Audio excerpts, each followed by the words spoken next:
జై గురుదత్త. ఈ పూట టమాటా పచ్చడి. మూకుట్లో 2 చెంచాల నూనె వేసుకుని ఆవాలు, మినపప్పు, శనగపప్పు, జీలకర్ర, కొద్దిగా ఇంగువ, ఎండుమిరపకాయలు, కారం, 2 పచ్చిమిరపకాయలు, 1 ఉల్లిపాయ సన్నగా తరిగి వేసి వేయించి టమాటా 4 పక్షాలుగా తరిగి అది కూడా వేసేసి సరిపడినంత ఉప్పు వేసి ఒకసారి కలిపి మూత పెట్టేస్తే ఇలా మగ్గుతుంది కదా.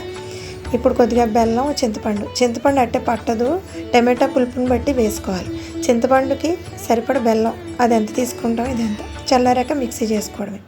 పెసరపప్పు, అరటికాయ, నేతిలో ఆవాలు, జీలకర్ర వేయించి ఇవన్నీ పచ్చిమిరపకాయ ముక్కలు, ఎండుమిరపకాయ ముక్కలు, కరివేపాకు, అరటికాయ ముక్కలు వేసి సరిపడినంత వేసి వేయించేసుకుని ఓ పురుషుడు నీళ్లు చల్లి మూత పెట్టేయడమే. ఇప్పుడు ఇలా మగ్గిపోతుంది.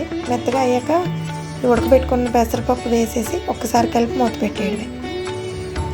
చారు పెట్టాను. ఇది పూట నేను చేసిన వంట. పెసరపప్పు, అరటికాయ, టమాటా పచ్చడి, చారును.